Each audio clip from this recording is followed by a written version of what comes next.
In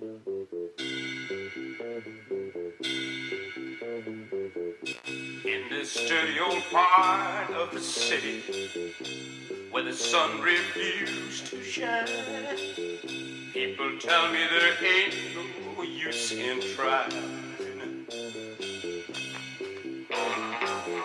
Now, my girl, you're so young and pretty, and one thing I know is true: you'll be dead before your time is due.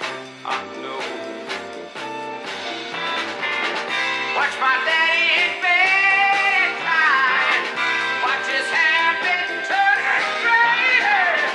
He's been working and slaving his life away.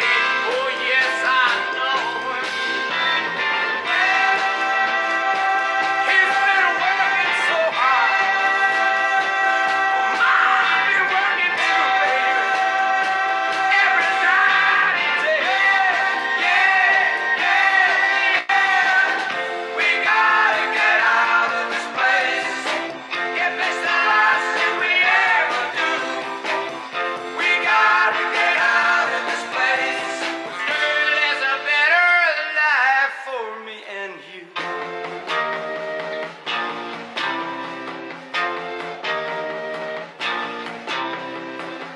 Now, my girl, you're so young and pretty, and one thing I know is true, yeah, you'll be dead before your time is due. Know it. Watch my daddy in bed at time. Watch his hand bend. The University of Pennsylvania School of Dental Medicine is located at 40th and Spruce Streets in the midst of the macadam wasteland of West Philadelphia. The school maintains modern, fully staffed clinics in all areas of dentistry and registers approximately 250 new patients each week. To provide for the best possible treatment of these patients, the school recently completed Phase 3 of the Rehabilitation and Expansion Program. A prominent part of this program was the construction of the Waldorf Astoria Wing, which contains the nerve center of the school. The entire left side of the hall houses the offices of Deans Burkett and Associate Dean Harrison Berry. It is here that the important policy decisions and curriculum guidelines are decided. Your game, Lester.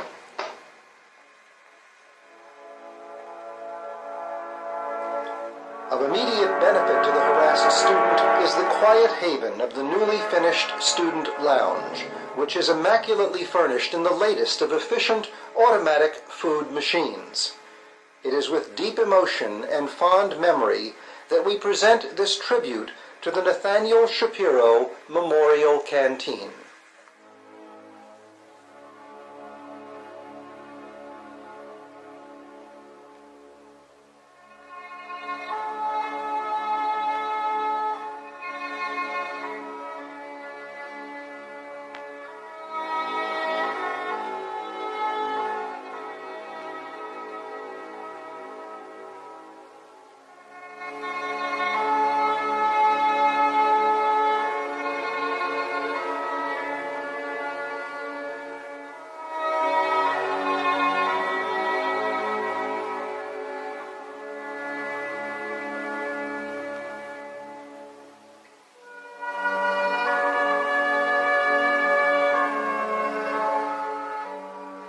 In order to illustrate the fine educational heritage which has been bequeathed us, we would like to take you on a tour of the clinics of the School of Dental Medicine.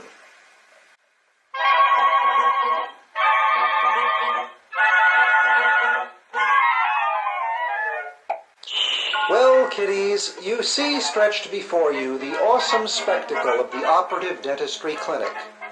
10 bays of the 15-bay main clinic are devoted to the teaching of the art and science of operative dentistry. This is the era of the painless dentist. Every unit in this clinic is equipped with the latest in high-speed air turbine instruments. The clinic itself is thermostatically programmed for 72 degrees summer and winter, and throughout, the air is filled with the relaxing sound of piped-in music and the melodious flapping of the golden eagle's wings. For 2 years before admission to this paradise, The freshman and sophomore dental fledglings are subjected to the pressure cooker of the operative technique room. This room is kept at a pleasant temperature by the balmy breezes blowing from scenic Irving Alley, which the technique room overlooks. And the aroma of thousands of overactive, hypertensive sweat glands perfumes the air. In operative dentistry, the student learns how to drill a hole in a diseased tooth. Yes, a hole. A hole with very exacting specifications, but still a hole. And after he drills this hole, the student learns how to fill it with a variety of materials: amalgam or silver filling, gold, porcelain, acrylic, and silicate cements, all of which are replete with intrinsic failing qualities. It's difficult to describe the high degree of proficiency needed to be an operative dentist, but authorities believe that it is analogous to the ancient and revered art of carpentry. Most dentists today feel that restorative dentistry is the last reminder of a rather vulgar past, and that the fast increasing importance of fluoride treatment and other preventive measures will soon eliminate the need for drill and fill procedures. However, the science is still very much alive in the mind of our classmate who is apprehensively awaiting the arrival of his first patient.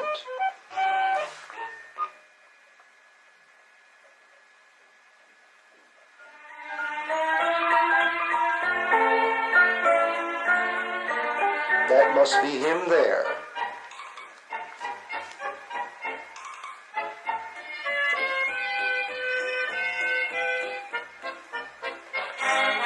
After ascertaining that this is the proper gentleman, our student brings him out into the clinic proper. The patient is seated comfortably in the chair, and then the headrest is carefully adjusted. Fine.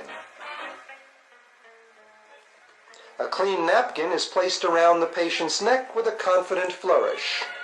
Whoops! A little bit too much flourish there, Farnsworthy.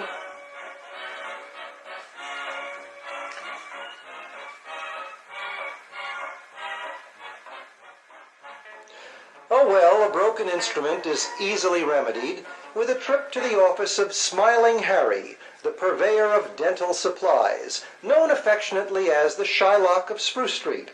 In their infinite wisdom, the Founding Fathers have located the supply office but a short distance from the clinic floor in the basement.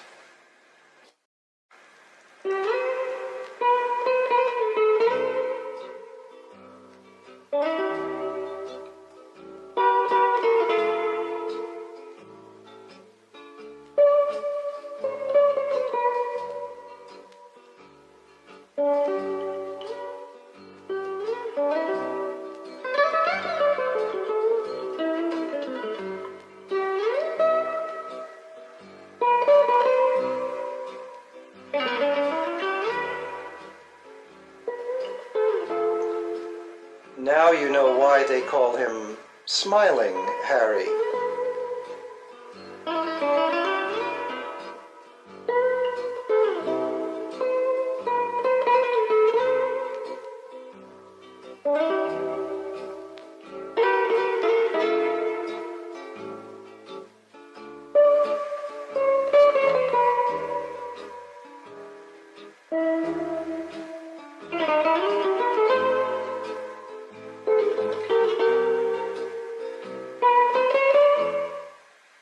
Well, with the exquisitely overpriced instrument clutched in his hot little hand, our friend returns to his patient and completes his work.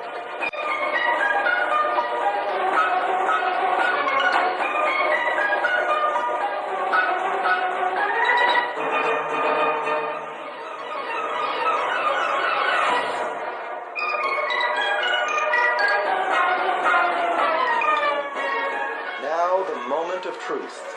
The light on the unit is flicked on, summoning to the side of our classmate the personification of perfection in mind, thought, and deed, an operative clinic instructor, for what the school literature is overfond of calling a learning experience.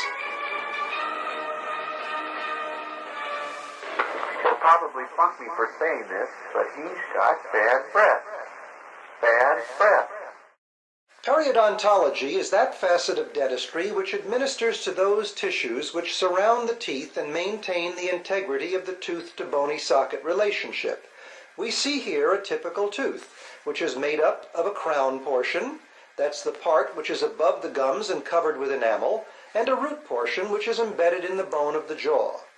The roots of the teeth are not immovably fused to the jawbone, though it may seem that way when we're extracting them. Instead, the root is attached to the bone by numerous small fibers. This is known as the periodontal ligament.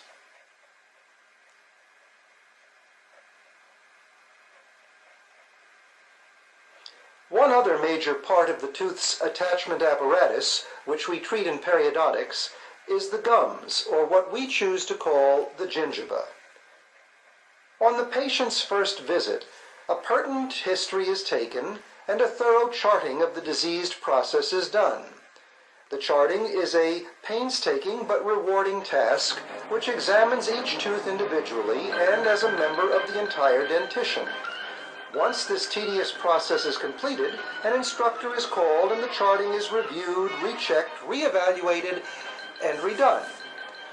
After charting is completed, the scaling and root planing portion of initial treatment is performed. The student, when finished with this part, again calls an instructor, and this stage of patient care is reviewed, rechecked, reevaluated, and redone. When at some later date, often indefinite, this initial phase of therapy is finally proven inadequate, the case is once again reviewed, rechecked, and reevaluated, and then scheduled for more advanced therapy in that graveyard of diseased gingiva, the Robinson Clinic of Periodontal Surgery.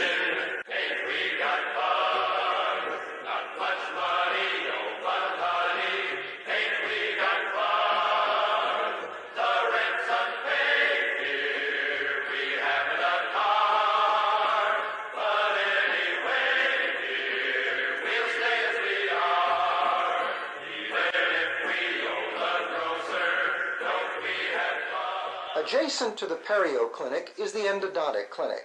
Endodontics is that branch of dental medicine which saves the tooth by removing diseased nerve and sterilizing the remaining tooth structure. We see here a student in the process of enlarging a root canal with a very fine exacting twist drill known as a reamer. Once the root canal is adequately enlarged, it will be sterilized and then filled. Essential to proper diagnosis of each case are the preliminary tests which are performed routinely to ascertain the exact cause of the ailment. Necessary to these tests is the determination of pulp vitality, that is, the determination of the presence of life in the tooth as reflected in the ability of the tooth to respond to a given stimulus. Here we see a demonstration of the percussion test, in which the tooth is lightly tapped in an effort to elicit a response.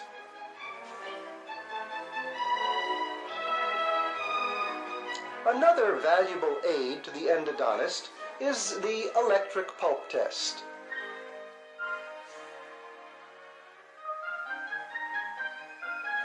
In this test, a low-intensity electric current is passed through the tooth in question.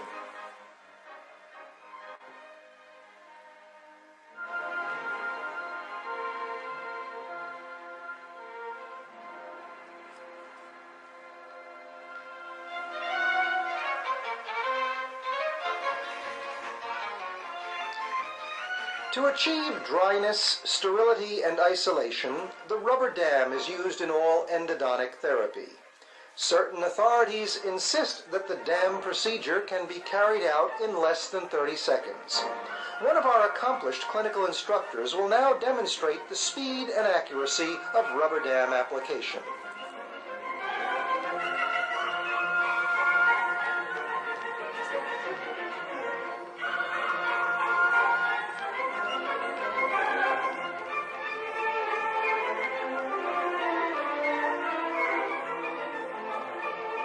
Crown and bridge concerns itself with the replacement of missing teeth in those cases in which there are natural teeth adjacent to the empty space,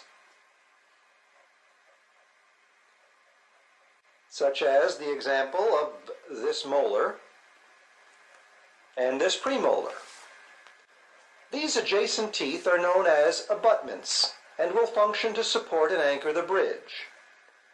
The principles of crown and bridge are very similar to those used by civil engineers in the construction of bridges.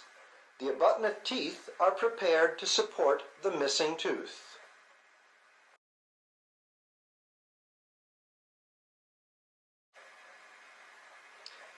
The missing tooth will be suspended between these prepared abutment teeth. This missing tooth is known as the pontic, from the Latin word for bridge. We'll now go up to the clinic where one of our instructors is being most helpful with a young student who is preparing to construct his first bridge.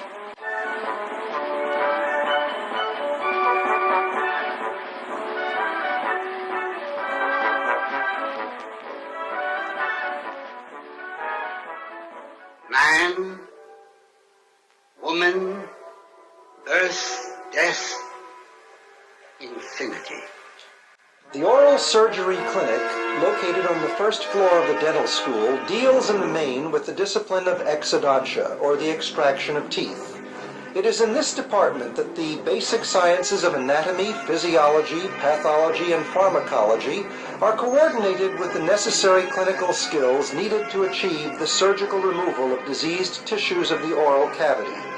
Here also, the student perfects his technique in the administration of local anesthesia, the management of the medically compromised and apprehensive patient, and the handling of emergency situations. Only the strictest of sterile operating conditions are observed at all times in the oral surgery clinic. Sterile conditions are aided by the use of rubber gloves, which the hygienist assists in applying. Quite accurately, you will notice. The student, before performing an extraction, greets his patient and must refer to the patient's chart to ascertain the proper tooth to extract, medical information about the patient, and other pertinent factors. And of course, at Penn, only the most modern of the many surgical techniques are employed.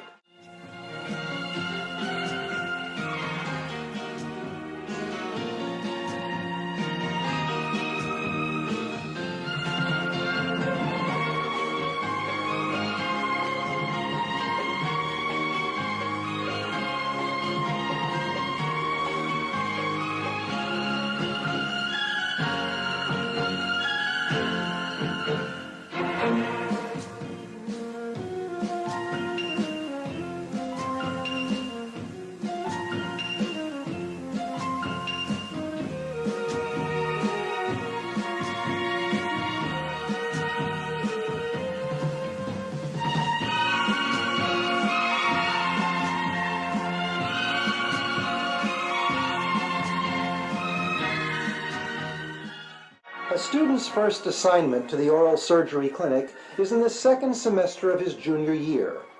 Prior to his first extraction, an adequate and thorough demonstration is given by one of the clinic's capable staff.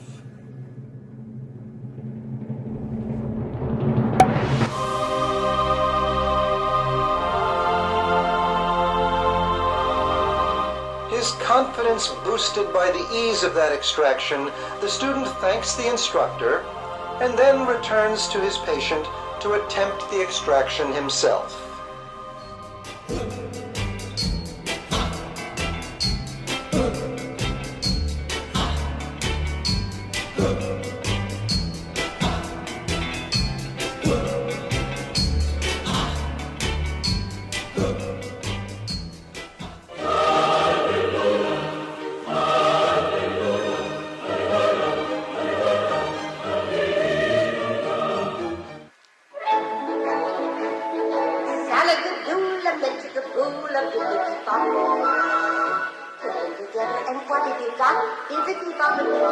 Pedodontics is that branch of dentistry that deals with the primary or baby teeth and the newly erupted permanent teeth. The Pedodontics Clinic here at Penn is enjoying its first full year of operation after having been recently renovated and equipped with dental units which are specifically designed for treating children.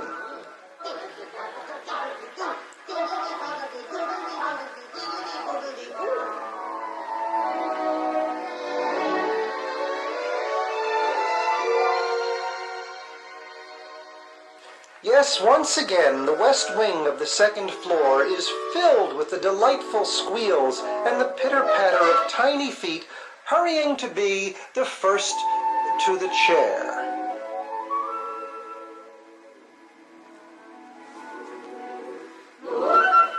Notice also the size of the chairs themselves, how well adapted they are for these tiny forms. Just look at that picture of angelic behavior and innocence. Innocence?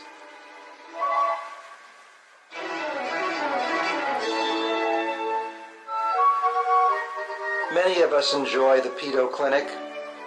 It's here in pedodontics that the student must learn great tact and understanding. It's here that the patient-dentist rapport is so important. The student is called upon to use every facet of his knowledge in child psychology and patient management. Depending on how the child accepts his dentist at their first encounter, his attitude on future dental treatment will be influenced accordingly.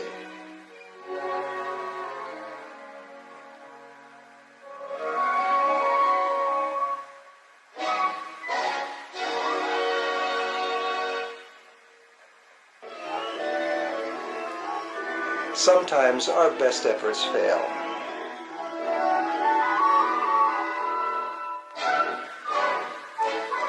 But let's watch now as one of the students is about to meet his pedo patient for the very first time. I'd like you to note the student's approach and how he immediately instills that all-important confidence in his new patient.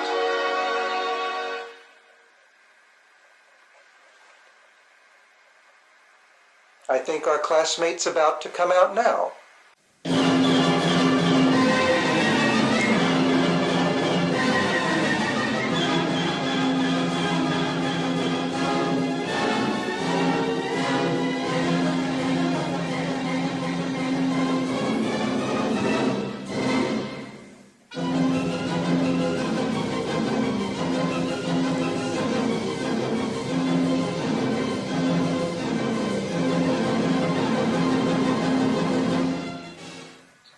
There's happy listening and dancing when my baby smiles at me.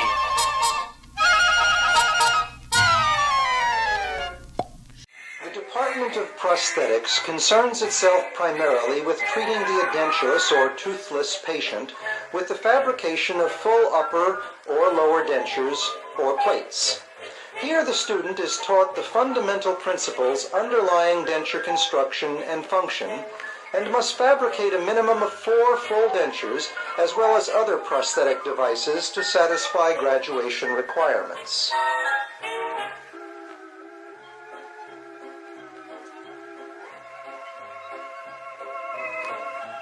The artificial teeth which are used in the denture must be arranged such that when the patient bites down, the teeth will come together in a predetermined fashion. This allows the patient to properly chew his food without the teeth in the upper denture displacing those in the lower. Confusing? Huh, you bet. And you're only getting a minute of it. Anyway, to do all of this duplicating of tooth movement and tooth position requires the use of the instrument that you see being demonstrated before you right now.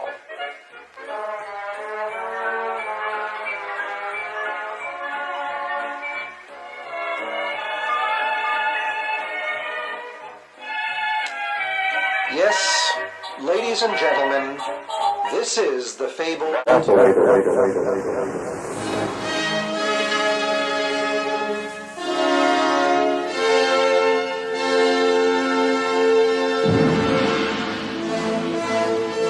This is the thing with the funny name you saw on your son's instrument bill at the beginning of his freshman year. Nathylator. Remember how you tried to pronounce it, and then how you tried to figure out what it was? Well, it's actually very simple. If we take the word nathylator and divide it into its 4 syllables, you'll be able to see just how it derived its name. The first syllable, as you see, is na, as in, nah, nobody pays $400 for a single little thing like that. Nah, not me, son. You'll have to borrow one. The second syllable is O, as in, oh, the school says you'll have to buy it. But you do get a savings because it was designed by one of their faculty members, and it does the job so well that it's currently being used in 2 dental schools throughout the country. And of course, the last 2 syllables, later, are taken together, and the derivation becomes quite obvious, as in, what are you going to do with this thing later? So you see, it's very simple. Natho later.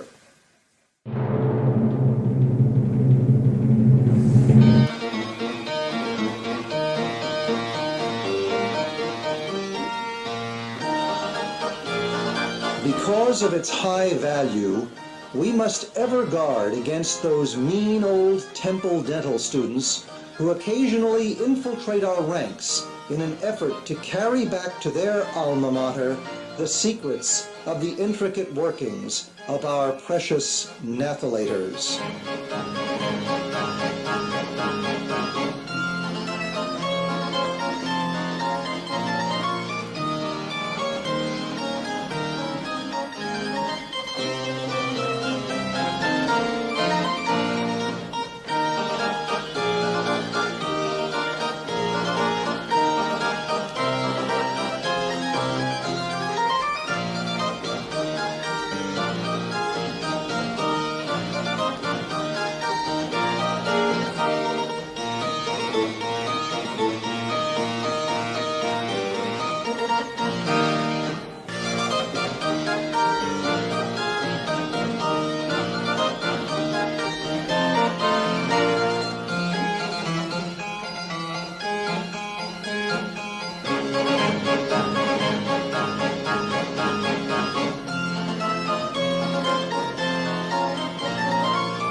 In May of 1968, after 4 years of exacting basic science study and practice of clinical dentistry, most of our class will graduate with a DMD. According to us, all the rights and privileges therein guaranteed. The brand new shiny dentist will acquire an office and hang out his shingle.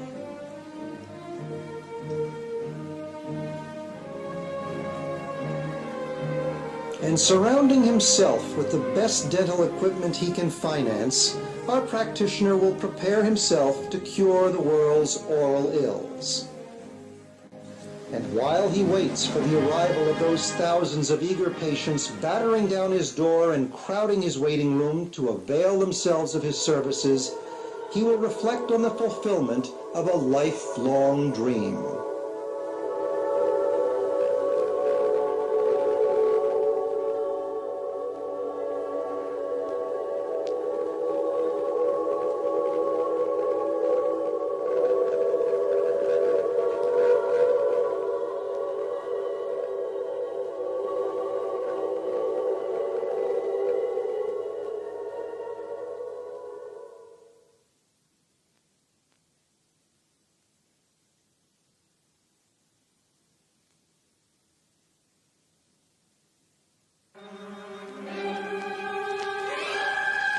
And now, the dog word is once more on.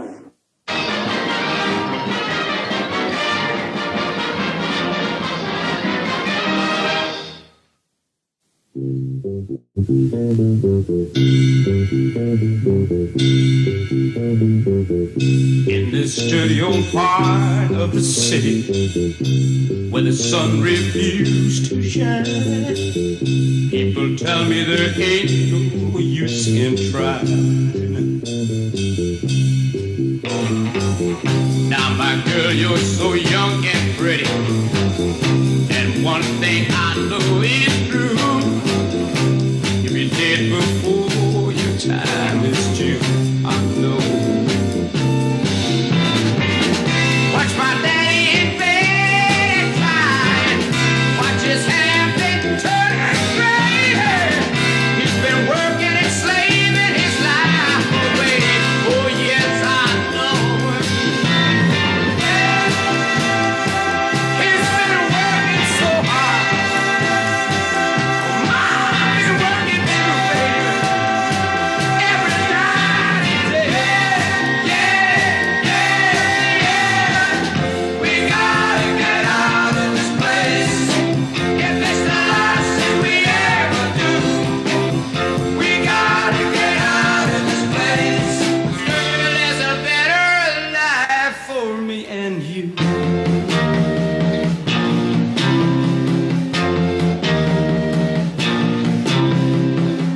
Now, my girl, you're so young and pretty, and one thing I know is true, yeah, you'll be dead before your time is due.